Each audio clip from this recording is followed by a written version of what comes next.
Вечір добрий усім глядачам телеканалу «Ритм». Ви дивитесь програму «Територія громади». З вами у студії ведуча Олена Семенович. І сьогодні у нашу студію завітали гості із Дніпропетровської області. І я з радістю представляю вам Олена Кінаш, староста Василівської старостинського округу Солонянської ОТГ Дніпропетровської області, і Олександр Прокопенко, виконуючий обов'язки старости Придніпровського старостинського округу Червоногригорівської ОТГ. Добрий вечір, панове. Добрий вечір.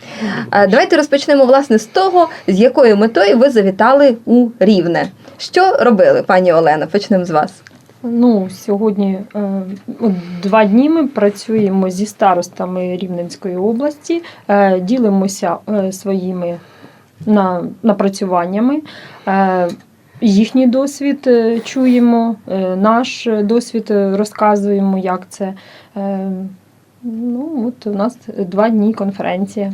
Навчання, так? Навчання. Да. Я так розумію, що це ваш такий, своєрідний, ніби передача досвіду перший раз, так? Да. Це дебют наш. Ми, кожен з нас має свою роботу, ніхто її не кидав, і тому приїхали, щоб поділитися своїм досвідом, як це ми робимо. На нашій громаді я вже працюю 2-й рік, і тому приїхала розказати, як я працюю з громадою. Починаємо роботу з децентралізації на сьогоднішній день, як по закону. Пані Олено, у вас в області, в Дніпропетровській області, це один із таких область-лідер, скажімо так, в галузі децентралізації. Наскільки мені відомо, вже буквально за місяць у вас буде 60 об'єднаних громад, і ви одні з перших, які показуєте приклад для усіх. Що вас спонукало стати старостою? От вас особисто? Мене особисто спонукало те, що хочеться змін. Хочеться змін в своєму селі. На сьогоднішній день в моєму старостинському округу 3 населені пункти. І тому хочеться, щоб люди жили краще. Тому прийшла на посаду старости. Я, як від себе, завжди кажу так: хочу старість провести з добрими комунікаціями, світлом, щоб коли вийти на пенсію, не думати, що в крані немає води чи немає світла на вулиці, щоб були гарні дороги. Тому прийшла працювати старостою. Ви до цього працювали в органах місцевого самоврядування? Ні. Чи це у вас такий перший досвід? Це перший досвід. Я працювала в Приватбанку, і тому, коли почалися вибори, то звільнилась з банку і прийшла. І тепер розвиваєте свій старостинський округ, да? Пане Олександре? По чуткам досить успішно. Тобто ви вже, як там на місці, ви вже бачите, да? Де успішна робота, де трошки. Що переймаєте від пані Олени? Тому що мені відомо, що ви нещодавно стали старостою, але у вас трохи інша історія. Пані Олена прийшла із Приватбанку, а ви як потрапили? Да, наш старостат робить перші кроки в реформі місцевого самоврядування. 4 місяці тому я став до виконуючого обов'язки старости. І робимо перші кроки в житті такому досить складному. І для місцевого самоврядування взагалі час такий досить складний. Але я з певністю можу сказати, що хоч кроки й перші, але вони впевнені. А ви до цього були сільським головою у своєму ж старостинському? 15 років я працював сільським головою Придніпровської сільської ради Нікопольського району. Очолювана мною громада має загальну кількість 5600 жителів, складалася з 3 населених пунктів, і на базі колишньої сільської ради рішенням депутатів селищної громади утворився старостат з тими ж функціями, по великому рахунку, які були і функції сільського голови. Пане Олександре, от є з чим уже порівняти робота старости і робота сільського голови до того, як ваша громада об'єдналася? Чи щось змінилося? Чи, можливо, ви десь своє ставлення переглянули до тих самих, до людей, до свого села? В основу реформи місцевого самоврядування закладено в першу чергу, мабуть, це покращення умов проживання, покращення добробуту людей, які проживають в сільських населених пунктах в першу чергу. І люди це розуміють. Коли ми йшли на об'єднання, ми їм розповідали, що зміни будуть, і зміни будуть на краще. І безумовно, на сьогоднішній день, хоч ми працюємо зовсім маленький термін часу, люди в першу чергу очікують змін на краще. І вони своїми претензіями, своїми побажаннями, своєю активністю в першу чергу нас спонукають по-другому чуть-чуть ставитись до роботи, більш активно вирішувати ті чи інші питання, відстоювати інтереси Старостинського округу перед центральною громадою, перед головою об'єднаної громади, тому що в голови об'єднаної громади вже декілька населених пунктів, декілька старостинських округів, і значно, що коло питань, які потребують вирішення, значно розширене, ніж те, що було в сільській раді, наприклад. Але я думаю, що за допомогою наших активних жителів дуже багато питань можна ставити на сьогоднішній день і в той же час їх вирішувати. Пані Олено, з якими проблемами доводилося зіштовхнутися, коли прийшли на посаду старости? Тобто вас люди помітили, люди вам довірилися, да? Якщо пан Олександр ще поки виконує обов'язки, то Олені люди довірилися. Що вдається робити? Які були перші кроки? Перші кроки завжди починати тяжко. Ми були першими з 15 громад на Дніпропетровщині, які об'єдналися, тому не знали, як буде працювати. Законодавчо було написано, але не розписано покроковий період, як це буде, з чого почати, перше, потім друге і третє. Все це ми вистраювали самі з головою ОТГ. Нас 5 старост в моїй Солонянській об'єднаній громаді. І тому кожен же хоче на свою територію, в свій старостинський округ, занести, чим більше зробити. І кожен голова громади розуміє це і каже, ви всі хочете, я ж теж, центр громади теж потрібно розвивати. Но на сьогоднішній день вирішена була така стратегія, що спочатку ми піднімаємо старостинські округи до рівня центральної садиби, а тоді вже розвиваємо і центр. Так вирішили. На моєму окрузі була проблематично, це дитячий садочок. Він не працював, в мене черга була 64 дитини. В садочку працювала одна група, 30 дітей. Ми брали в садочок ті, що йдуть до школи, підготовка була, і вже ті батьки, яким зовсім не було, куди подіти дитину і їхати в Дніпро на роботу. Як вирішили? Вдалося вирішити цю проблему? Вдалося.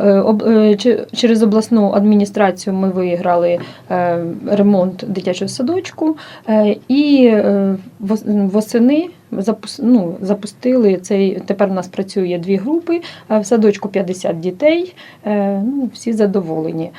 Так само у нас була друга така, як вони, 2 перші, як я кажу, це вода. У нас більше 15 років не було води в багатоповерхових будинках.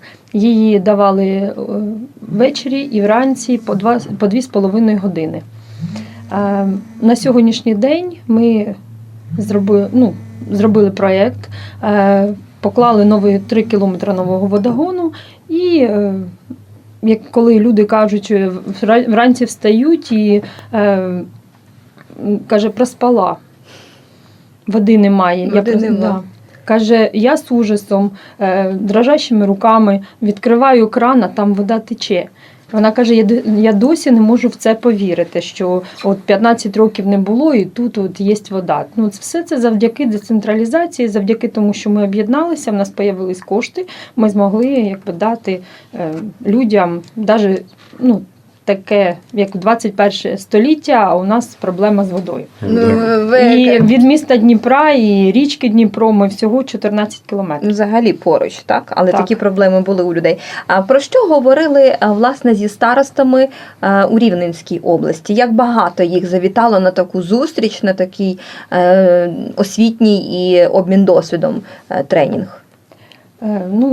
Було старост більше 40. людей, розмовляли про те, що кожний розповідав, нас приїхало 4 ще мої колеги, кожен розповідав свій досвід. Якщо розуміти, децентралізація і закон, але на кожному старостинському округі є своя ізюминка, підхід старости до роботи, активна громада або неактивна громада. І кожний староста вже на своєму місці свій округ розвиває так, як до його місцевості, і певні проблеми, якщо дивитися, навіть, наприклад, це вода. У кожному старостинському округі є там ця проблема. Є в округах, де немає цієї проблеми, але вирішується завжди по-різному. Завжди. Хтось грантами, хтось місцевим бюджетом, хтось з людьми, хтось комунальне підприємство організує. Тому ми приїхали, і у нас 3, там, де є проблема з водою, і кожен розповідав свою, як вирішив ту чи іншу проблему. Свою історію. Пане Олександр, ви що помітили? Які проблеми? Чи є схожі якісь проблеми? А що ви змогли дати людям? Та проблеми у всіх практично одинакові. Проблеми доріг, проблеми освітлень, проблеми якісного водозабезпечення, проблеми такого благоустрою, яскравого благоустрою. Ми живемо в одній країні. Що Рівненська область, що Дніпропетровська область. І, звісно, проблеми у нас одні. Але в той же час я хочу 100% погодитися зі своєю колегою Зеленою, що кожен може... Зараз законодавець дав можливість практично кожному органу місцевого самоврядування самостійно приймати рішення стосовно вирішення цих проблем, стосовно політики прийняття, як ти будеш приймати проблему цю і під яким кутом ти будеш її вирішувати. Тому я рахую, що в першу чергу вирішення багатьох проблем, які на сьогоднішній день є в місцевому самоврядуванні, залежить в першу чергу від активності людей, які очолюють, будь то старостинські округи чи об'єднані громади. Люди до вас, як до старости, приходять, можливо, вже якось там по-новому, вони від вас щось вимагають. Чи вони також включаються в ось цей такий процес реформ? Чи хочуть вони допомогти, можливо, якось чи ні? Чи є така комунікація між старостою і людьми у старостинському окрузі? Дуже багато людей, на жаль, не розуміють, що від них особисто залежить вирішення багатьох питань. Саме найпроще зайти і задати питання, що чому не відремонтована зупинка автобусна, чи чому дитячий садок не в повному обсязі приймає дітей і так далі. Тобто питань можливо задати сотнями. І коли задаєш питання, а що ти зробив для того, щоб покращити ситуацію, ти такий же самий житель територіальної громади, як і староста, як і сільський голова. Да, у нас є більше важелі, можливості за рахунок бюджету вирішити питання те чи інше. Хотілося б, щоб більше було людей, які розуміють, в першу чергу, свою відповідальність перед вирішенням багатьох проблем, які є сьогодні на селі. Пані Олено, які б ви дали поради саме для новачків старост, тому що ви вже 2 роки староста, вже, як то кажуть, з досвідом. А що б ви порадили для тих, хто ось тільки береться за цю роботу? Перше – віра. Віра в те, що коли ти староста, і в тебе все вийде. А організація людей, активізація, дуже просто. Є активні люди, і їх треба залучати. Навіть ті, хто приходить до кабінету з якимсь тим чи іншим питанням, його потрібно в актив. Залучати в актив і казати, завтра ми по цьому питанню збираємося і давайте свої пропозиції, обдумайте, переспіть з цією своєю, як ви вважаєте, можна вирішити цю проблему. І тоді, коли актив збирається, кожен вносить пропозицію, і тоді добре розуміти старості, що потрібно для людей. Тому що ми ж то прийшли працювати для людей. Разом з ними ініціювати всі ті питання, а тоді вже на виконкомі і сесії, і депутати все це вирішувати. Тому хочу побажати старостам головне вірити в себе, вірити в те, що ти робиш. І я думаю, що буде у людей, якщо людина, яка робить зміни, вірить в те, що вона робить, в неї обов'язково Все вийде. Все вийде. Вдасться реалізувати усі плани. Панове, я вам вдячна за те, що ви у своєму робочому графіку знайшли час і завітали до нас. Усього вам найкращого, успіхів і гарних починань. А нашим глядачам я нагадаю, що програма «Територія громади» триває. Зустрінемось за мить.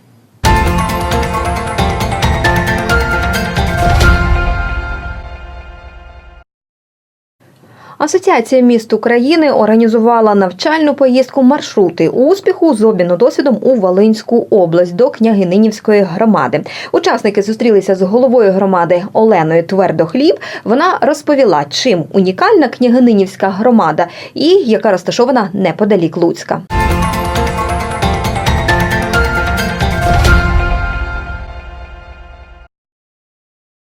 Княгининівська громада господарює лише другий рік. Села, які колись були закинуті, минулого року почали розвиватися. Там кладуть нові дороги, турбуються про освіту та медицину. Минулоріч у громаді зробили 7 кілометрів нових доріг. Першочергово дороги робили там, де є велике скупчення підприємств. Тепер підприємці охочіше платять податки і навіть перереєструвалися на територію громади. Особливу увагу приділяють віддаленим селам, зокрема селу Брищів, розповіла голова громади Олена Твердохліб. Ми зробили їм заміну кварцевого піску в станції очистки води, бо водопровід там був зроблений 2 роки назад, ще до мене, але була ржава вода. Тобто станцію очистки їм колись зробило місто, той пісок там не мінявся, ми як відкрили, як мені показали, що там робиться, диво, що вона така була. Але вже все, з водою заспокоїлися. На багатьох вулицях встановили вуличне освітлення, щоправда, трохи заощаджують кошти, тому світло вночі вимикають. Заключили договір з охоронною фірмою, яка надає послуги по правопорядку. Охоронці патрулюють найпроблемніші вулиці, а також розносять повістки. Невдовзі встановлять камери відеоспостереження, тоді працювати буде легше. Аби у повній мірі зберегти позашкільну освіту, спорт та культуру створили єдиний культурно-освітній простір. Робимо децентралізацію 100%. Тобто від сільського бюджету до бюджетної установи передати кошти. І от в системі культури, коли ми вже вийшли на те, що ми будемо мати центр дозвілля, мистецтв і фізичної культури і спорту, так його назвемо, тоді постало питання, а хто туди війде? І ми там об'єднали будинки культури, клуби, бібліотеки, центр, ну і сюди ж і позашкілля, і спорт. У центрі працюють художні студії, бібліотека, музей громади та музична школа. Спортивні секції працюють окремо, але в підпорядкуванні культурно-освітнього центру. У глядацькій залі вже провели ремонт та замінили крісла. Їх замовляли у місцевого підприємця. Невдовзі придбають нову акустичну систему, пульт та мікрофони. У центрі також замінили вікна на енергозберігаючі та оновили інші меблі. Ми стали об'єднаним таким центром того всього нашого дозвілля в громаді і стали розпорядником власних коштів.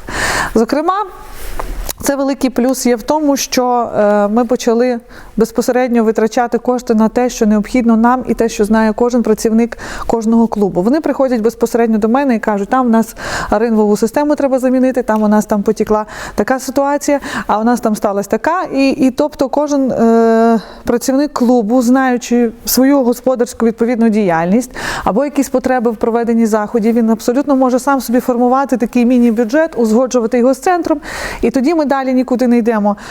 У нас є свій бухгалтер, у нас є свій бюджет, і ми розпоряджаємося власно коштами і знаємо, куди їх насамперед треба витратити, щоб вони були прямо попадали, точно попадали туди, де їм треба бути. Тепер діти у громаді мають організований відпочинок і позашкільну освіту. Я прийшла сюди взимку з лютого. Ми займаємося соломками всякими. І ми будемо виготовлювати всякі різні картинки. Тут ми вчимося, як робити щось соломи. І ми багато дізнамось, може будемо показувати ще комусь це робити. як моєму братові вказує Андрійко. Усіляко підтримують та розвивають освітню галузь та стимулюють їх до самостійності. Вирішили ми зробити наші заклади освіти окремими юридичними особами. Садочки ми з'єднали, школами зробили НЖК, там є директор, який є начальником над цим закладом, і є заступник директора з виховної так, роботи. Так. Ми їм передали кошти, тобто вони мають свою бухгалтерію, вони керують тими коштами, поточні ремонти вони проводять самостійно. Поки що великі капітальні ремонти веде сільська рада, проводяться тендера, але вони ще не ризикують, вони трошки ще бояться, вони вчаться господарювати. Княгининівська громада першою на Волині своїм пільговикам компенсувала витрати на транспорт. У громаді є 613 пільговиків. Кожному з них на рік виплатили по 480 гривень. Ці кошти отримали навіть ті люди, які не користуються транспортом, але мають такі ж права, як і інші.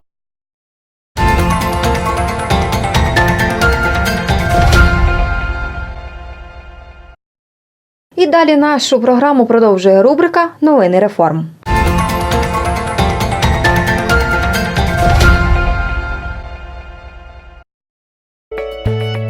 22 березня у Львові відбувся форум місцевого самоврядування, де близько 250 учасників впродовж 2 днів активно дискутували та вирішували питання у сфері місцевого самоврядування. Перша панельна дискусія пройшла на тему темпи реформи децентралізації в Україні, що бракує, бажання, грошей чи просвітництва. До обговорення долучилися виконавчий директор Асоціації міст України Олександр Слобожан, перший секретар представництва ЄС з питань децентралізації та секторальних реформ Бенедикт Герман, а також Житомирський та Черкаський міські голови. Олександр Слобожан підкреслив позицію Асоціації міст щодо темпів та проблем реалізації децентралізаційної реформи.